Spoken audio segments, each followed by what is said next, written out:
In the chat for Toronto instead.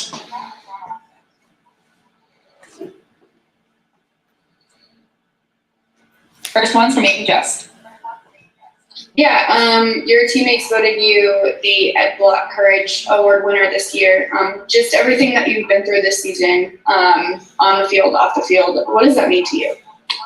That's great. To be thought of by my teammates, my brothers, the staff, and everyone. Definitely been a challenging year through a lot of adversity and everything else. So it's a blessing, and I'm grateful for the award. Next one from Luke Johnson. We talked a lot last week about the running game and opening holes for Alvin and Fabius.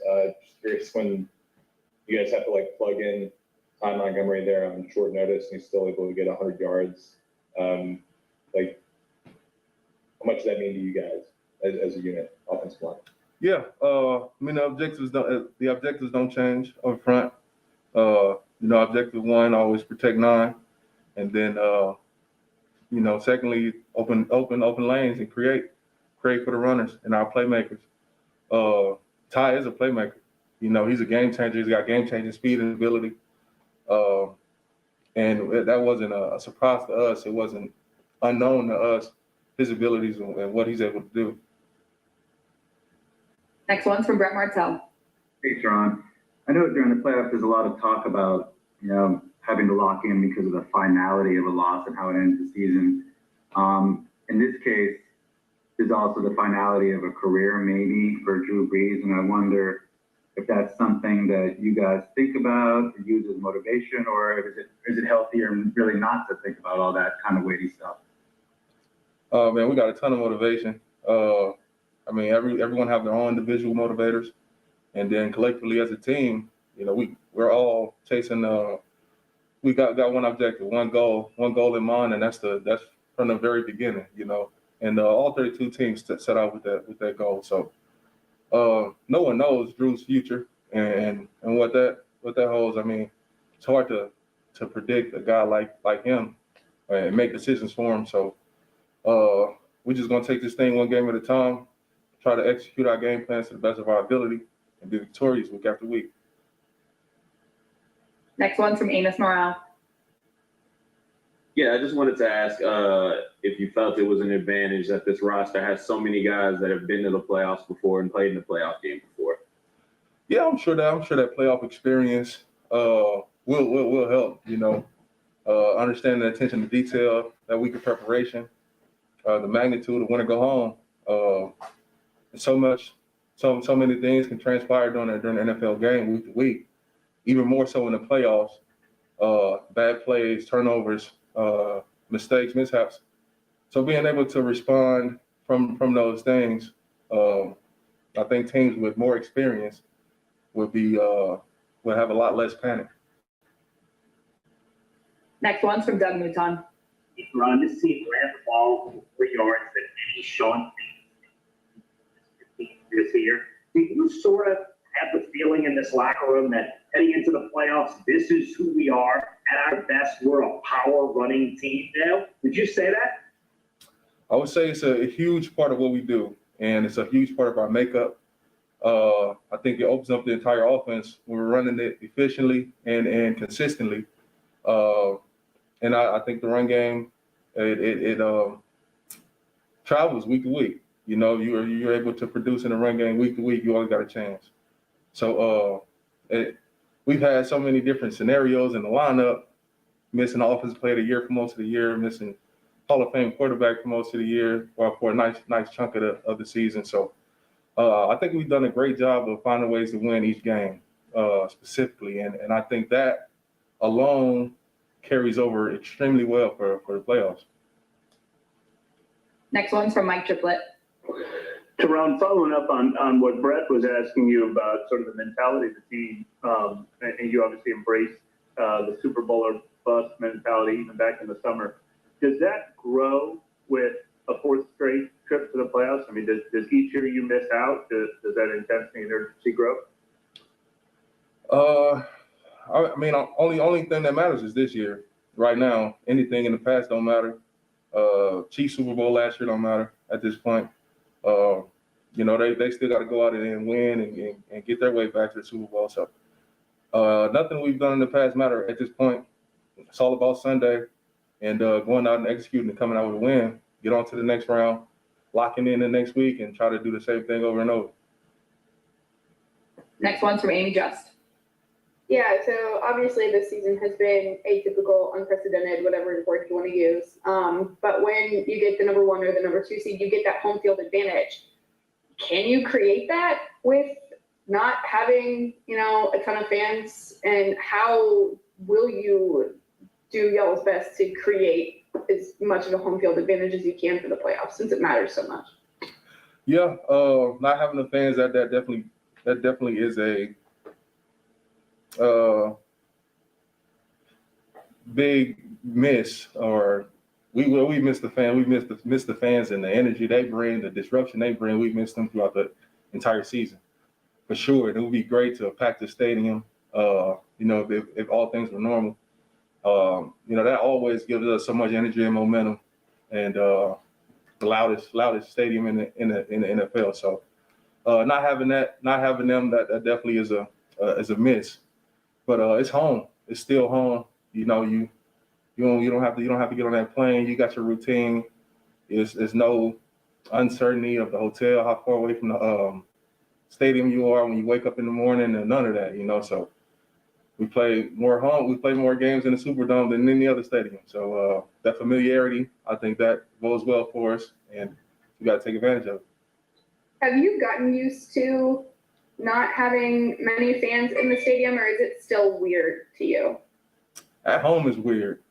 Because the Who Dat chants, the traditions, the culture, seeing people just lit like early before the game start, chopping it up with the fans. At home it's still weird. Away, I'm not paying too much attention to their fans anyway.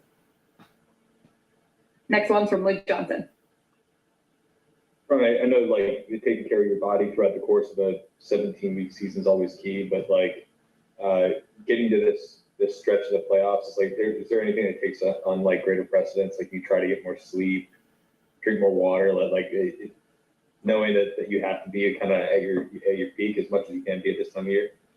I think routines are routines. Especially we're playing Sunday in the afternoon slot. We've had quite a few games in that slot, so I think the routine is a routine. I think people would try to be optimal for every game and not try to change much or do too much. It's a heightened sense of sudden death for sure. Win or go home, but I think routines on a weekly preparation should be pretty similar. Next one's from Stacey Dales. Hey, Teron, obviously Ty was fantastic last weekend, but clearly a big void when Elvin's not out there. What would it mean? How would it affect your team to have them, Ian, Michael Thomas back on Sunday, if that's possible? Yeah, no, it'd be huge. I mean, we're talking two great young players that's produced time and time again. That's without question. Without question, it would be great if it uplifted the team and everything else. I think our depth is incredible across the board. The things that the guys were able to do in the secondary, with those guys missing, was incredible. So, looking forward to having those guys back if possible, if they're healthy or cleared. If not, we got to go out and win. We got to go out and execute. And that next man up mentality is a real thing. Next one's from Nick Underhill. Hey, can you explain how you saw it and blocked that guy coming off the opposite edge last week? He's coming off the right side, and you shot behind and got your hands on him? Yeah. So my guy dropped, and usually natural reaction at this point is, well, my end drop, I tell Pete to go. So he goes down, and I see his guy was kind of gone too. So I just kept scanning, and saw 21 come down kind of late. I wish I would have saw him earlier. But we just trying to keep everybody off Drew. So was able to just get my hands on him and get him out the way. I think Drew had the ball going anyway, but We don't need no unnecessary hits on them. Last one's from John DeSasia. Hey, Teron, you referenced your personal tragedies earlier in this, and I don't know how deep you want to dive into it, but how taxing was that for you mentally and emotionally this season, and how did you work through it to still be able to be effective on the field? Yeah, it's been tough, man. Honestly speaking, it's been a challenge, and it still has every day, man. It's been hard on me. It's kind of tough to, I gotta keep reminding myself to, stay focused and lock in day after day. I lost somebody that, that raised me, and I followed him throughout my entire life, and lost the closest person to me. So it's been extremely tough. It's been a tough challenge, man. 2020 has been tough for everybody for many different reasons. I lost another cousin the day before New Year's Eve to gun violence back home. So family's been dealing with another tragedy. So it's just been really difficult. And I try to use the game and lean on family to daily get up and and go to work, man. It's great being around the team and having those brothers and showing love and support to each other. But I'm keep going, man, to the best of my ability, keep pushing, being a beacon of positivity for my family. My nameplate on the back of my jersey for the city. Definitely the most difficult time in my life, and but we're getting better, and we'll continue to get better. We're all set. Thanks so much, Teron. Thank you.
All right, guys, we can go ahead and start questions in the chat. Cam Jordan. Ninja. I feel like a ninja, honestly.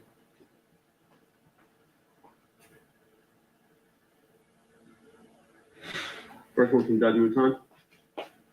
Hey, Cam. Hey, Cam. Yeah. You with us? Hey, you guys had some issues with Jalen Hurts getting around the outside. Is Mitch Trubisky at his best similar to him in what he can do running the ball?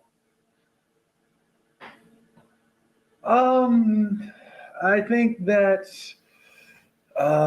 what we're focused on is what we can control, and what we can control is our perimeter edge defense. In terms of eliminating that, I don't find any similarities between Jalen Hurts and Mitch Trubisky in terms of speed wise, anyways. That being said, you know, we were the first team to play Philadelphia and Jalen Hurts Philadelphia. So we played Trubisky, we played Foles, we played Trubisky. I mean, we've seen this before, and at this point, you know, they're going to give us our best energy. They're going to give us their best shot, and we can only focus on how we attack things. Amy Just. Yeah, obviously this has been an unprecedented, weird, whatever word you want to call it, season in terms of attendance. And you play regular season to get the best possible seats. You can have home field advantage. How do you create home field advantage when there are only going to be like 3,000 fans there? And is that still weird to you? 8 games in for home games that you've had limited people there. Yeah, I mean, we said early on this year that every, home game or away game, it doesn't matter to us. We bring our own energy. And I think, our team has adjusted quite well to it. So head into the playoffs, we're going to treat this, as the next biggest game as we always have. And we're going to focus on it, whatever we can control and how we play and what our tempo is like. Because it's not our first game with, with us not having a full stadium of fans. So we've adjusted to that already. Amos Morrell. Yeah, I was wondering if you think that there's any advantage to the fact that you guys have so many guys on the roster that have played in the playoff game, have been to the playoffs, that have that experience already. Absolutely. Experience is always welcomed. I don't know if that's going to affect the game. I mean, what's going to affect the game is how much trust we built over this last 16 games and how much energy we start out with. We start off hot, we play our ball, a lot of good things can happen and go our way. And that's what we're looking forward to. That's what we're practicing for. That's what we're practicing for. Luke Johnson. Hey, Cam, is there a sense among the guys and awareness among the guys that you only have so many more cracks at it with Drew? And yeah, I guess looks like you already have your answer. Yeah, I mean, who looks big picture like that? We know that we did our best to put ourselves in a position to be in the playoffs this year. We did we ended up with 12-4. We finished at least top 5 in total defense, and that's something that we wanted to do. I think we're within top 10 for our run defense, top 10 for pass defense, whatever it is. We're top 5 in total defense. And yet that's behind us. What we do know is we have this next game coming up, and as long as we do what we've known to be doing, then we should be able to have the outcome we have. Amy Just. Yeah, Tehran was voted y'all's Ed Block Courage Award winner, and that was announced today. Just what has he meant to this team, just knowing everything that he's gone through this season? Man, he's faced a lot. He's overcome a lot of adverse situations for sure this year. Without speaking on what he's gone over, we know how much football means to T. We know how much of a family that this team embodies towards Tehran, and we're always there for him. For him to be one of the best left tackles in the game, one of the best tackles period in the game, and seemingly overcome everything that he has this season alone. I mean, it just goes to how much he's invested in our team. Ben Gilbo. Cam, how do you think Alvin will play if he plays without having to practice, and how do you think you could do playing without a week of practice. Yeah, I think you went in and out there. So you started up and then somewhere in there you froze for a second. But I'm gonna let our coaches worry about that. I think as a team, we trust AK to be AK. In my mind, he's probably at home right now on a half inflated Bosu ball, doing some extracurricular activities that we know he specializes in the off season. If anything, this gives him 2 weeks to, if he had any nicks or bruises, hopefully heal and do whatever needs to be done to take advantage of the opportunity that hopefully he gets on Sunday. And the last one from Luke Johnson. Hey, Cam, do you feel like you guys have the defense that can just straight up win games in the playoffs? It's probably a simple question for you, but Yeah. and then number two, did you get a haircut? I can't see under the hood. No haircut. I'm just braided back. Then to answer the first question, take the playoff part away from it. I feel that this season we've built a resume within our defense on how to win games, how to close games, how to win close games. And these are things that you can rely on and the confidence that we've built. And at the same time, we bring the energy to our team in every facet that you can believe possible. So especially ending the season as we did this last game, when everybody was active. I mean, there was, pass deflections, there was sacks, there was every corner, every DB might have had an interception last game. I mean, that's confidence boosting towards headed into for the next game the right way.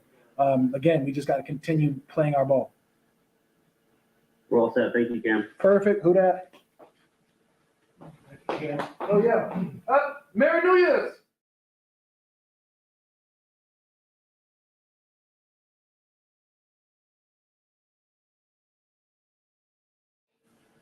All right, guys, we have Mario Davis here. Mario's going to start us off with some opening remarks, and then we'll open it up for questions after. Mario? I don't have the opening remarks. All right, then we can open it up for questions. Just type the questions in the chat. Amy Just? Yeah, Teron was named y'all's Ed Block Courage Award winner today. Just knowing everything that he's gone through on and off the field this season, just how meaningful is that to you to see him be recognized for the stuff that he's been through this year? Definitely don't think anyone is more deserving than Teron for that award this year. The things that he's had to go through this season and had to endure, and still be able to stay focused and locked in to come and perform at a high level for this team just speaks volumes about who he is as a person and the steadiness of his character and the dependability that you can have in him. And, he's playing some of his best football. And so whatever he's had to do to channel it all mentally, he's done it well and is definitely worthy of applause. Captain Terrell? Hey, Mario. Alex Anzalone has been through a lot professionally, just with the injuries and then them trading for Quan Alexander. How has he kind of handled that over the years? And is it ever something that you two talk about, just how to overcome professional obstacles, I guess? Yeah, he's handled it as good as you can handle it. Most of everything is not what happens to you. It's all about how you respond to it. And he's handled it well. He had some injuries early in his career. He was locked in to rehab and come back, 100% from that. When he's been in the game, he's performed at a high level. Then you bring in another player and you play less. That has happened to me in my career. And so I was able to talk with him about that as that was going on. But he's handled it well. Went in and balled out on special team, and now he got another opportunity to be back out there and playing at a high level. So he's handled it as good as you can handle it. And so definitely has my respect in that regard. I would guess for most players, something like that would just be more motivation, right? I mean, just to be better and to regain that spot back. I mean, everyone handles things differently, but I would guess how did you handle that when that happened to you? To be more direct. Well, the first thing is you have to take accountability for it. For whatever the case may be. When you're out or somebody comes in, they're playing. You can feel how you want to feel, but you have to take the accountability in yourself and like I can do something better, to where they want me in all the time, and so you just kind of have to put that chip on your shoulder, and like you said, use it as motivation, and those are some of the things that I share with him.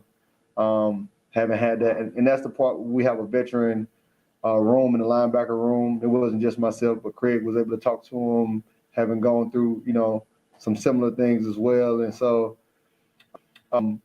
it's all about just how you channel it, mentally. But everything in life, not just in football, is always going to be about your approach, and your approach is going to start with your attitude. And so anything can happen, but it's all about the perspective that you take and how you respond to it. Any guess? Yeah, so y'all play all season long to get the best possible seed in the playoffs for home field advantage. That's a little different this season, considering there will only be like 3,000 fans on Sunday. How do y'all, move forward in bringing that energy like you've tried to, do this season when there aren't many fans on hand for y'all? Yeah, I mean, first of all, as a Saints player, there is no way that you can simulate the energy that a packed dome has. There's no way that you can even come close to simulating it. But our team, we play with a ton of energy and a ton of swagger, and just like to have fun. That's just part of the culture that's here. And so no matter if we're at home on the road, we're going to carry a high level of energy and swagger. But there's nothing like having home field advantage and being able to play in the dome when it's packed. And so maybe a miracle will happen and COVID will disappear in time for us to get a game with a fully packed stadium. Rod Walker? Hey, DeMario, you've had some parts of your career where you didn't make it to the playoffs. How much is there like a sense of urgency knowing that, these opportunities don't come often and, the window doesn't stay open forever? Yeah, I think, when you've been on teams where you didn't make the playoffs, it brings a certain level of appreciation and gratitude and understanding of just how precious these moments are.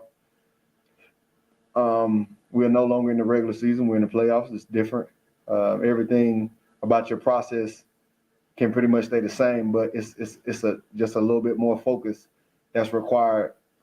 Just a little bit more mental strain that you have to put on yourself, though, that you're ready in those moments. Because it's win or go home. And so not only do you have to appreciate it, you have to channel your mind in a way that you're holding on to every moment. So it's not just appreciating the moment, but you want to hold on to every moment. Because in holding on to the moment, that's the only way you're going to create new moments. And so to be able to go further. And so I challenged our guys today, the linebackers, and just, keep going. And the only way to keep going is to win. And the only way to win is to prepare to win. And so that's kind of the mindset that you have to have. Luke Johnson? Hey, Mario, a similar question. You might even give me the exact same type of answer. I don't know, but is there an awareness among you guys? Just Drew is turned 42. He doesn't have a lot of these opportunities left. Y'all don't have a lot of opportunities left with Drew. Just make him count when you have it. I don't know how else to put it. All we have is this moment. Only thing that we're promised is this moment. And that's the only clock that you can be looking at. It ain't like as a team you got so many opportunities to be here. The only moment we have is right now, and it's all about what we do with it right now. Well said. Thank you, Mario. Thank you. You guys be blessed.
Drew, first question's from John Shaden. Okay. Hey, Drew, we know that obviously there's a sense of urgency with the play every year, but does this year feel different than others, or does it just kind of fall in line with all the rest? Well, I mean, listen, we've learned a lot over the last 4 years. Obviously we've had a ton of success. We've won a lot of games. We've had some unique playoff experiences, that we're going to be able to draw from and learn from. But at the end of the day, this is a team that, maybe unlike the other three, have just found a way despite a bunch of crazy circumstances. I was thinking about it a little while ago, and like offensively, we've had backups play at every position during this season. And it's pretty remarkable when you think about it, just the amount of contribution that each guy has had, across the board. And you can say that for defense as well. You can say that for special teams. And I just think that's really unique. I think it says a lot about this team, our ability to find ways to win, but also just, the leadership, individual guys and their ability to get themselves ready, but also just for others to rally around them and put them in the best position to succeed. And then just watch their growth and maturation throughout this season. So I think more so than anything, it makes you really proud of this team. And it makes you want to play even harder for this team and the guys in that locker room. Captain Terrell?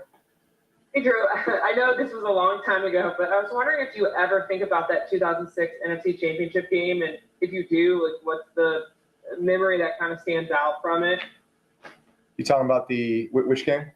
The 2006 NFC Championship game against the Bears. Yeah.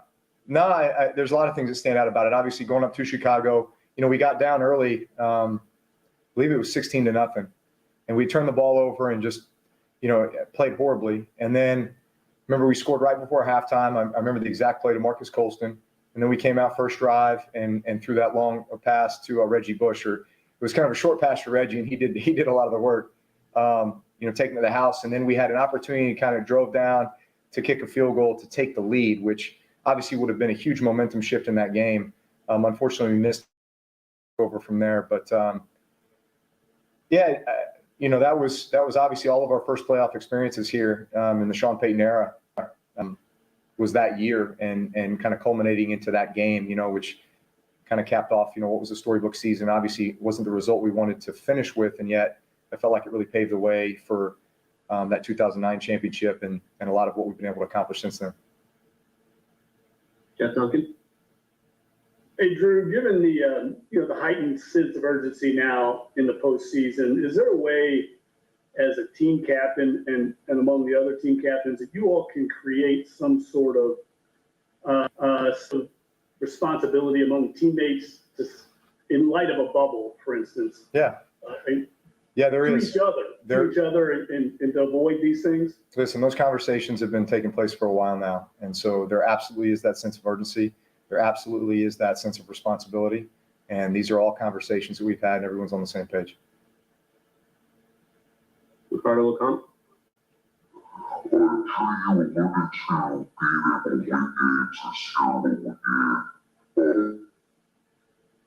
Trying to come at you, Ricardo. Amos Morale? I thought that was Darth Vader who was chiming in.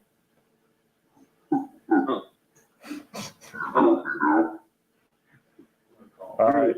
Yeah. Wanted to ask you, you've been with the team for a few years. Have you seen the way the roster is kind of built change over those years, or has it, kind of always been the same from your perspective? You talking about with our team? Yes.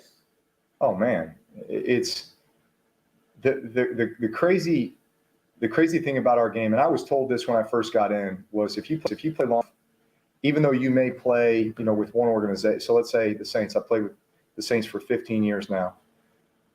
I've really probably played on 4 different teams.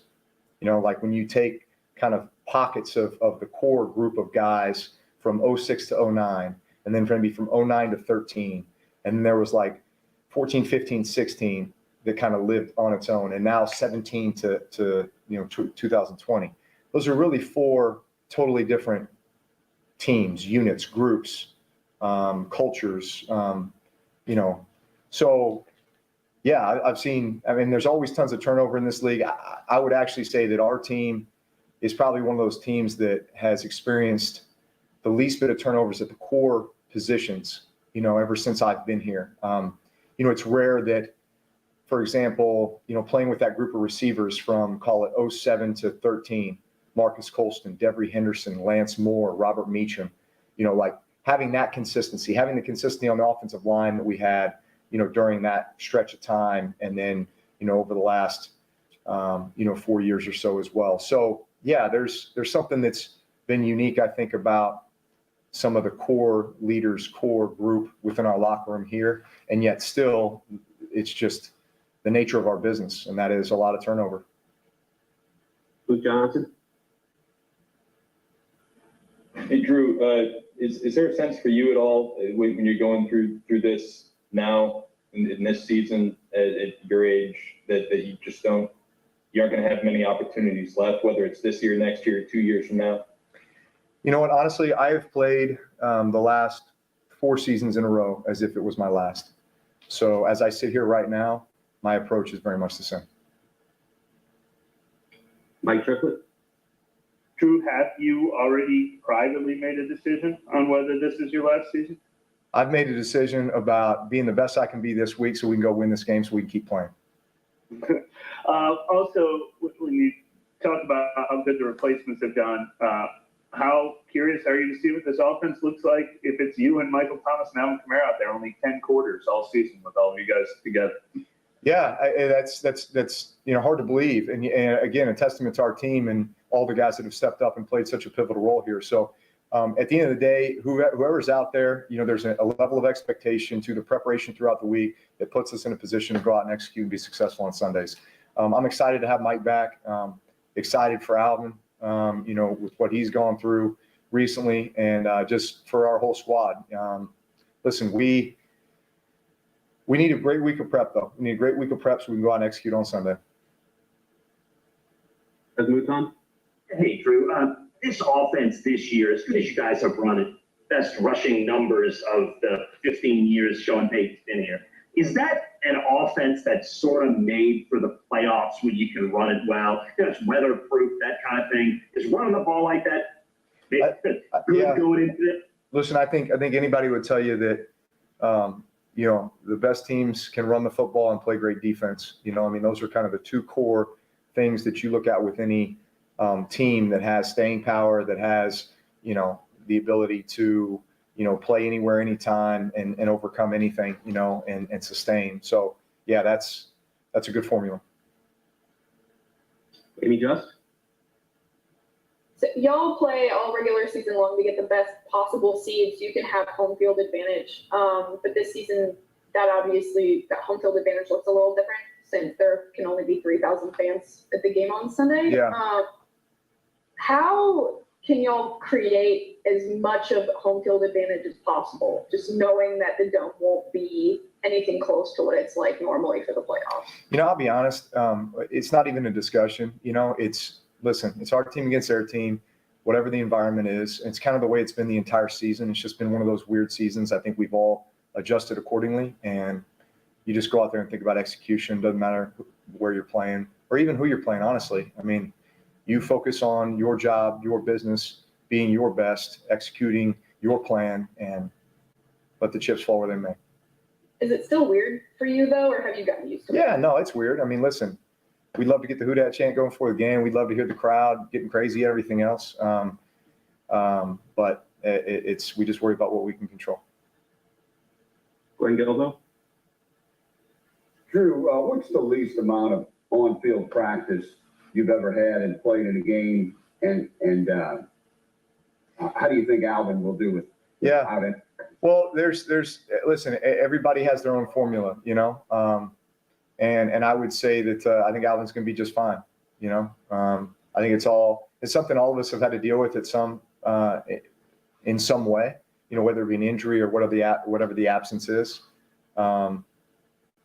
where you have to find your way to prepare both physically, mentally, emotionally leading up to the game, even with limited reps.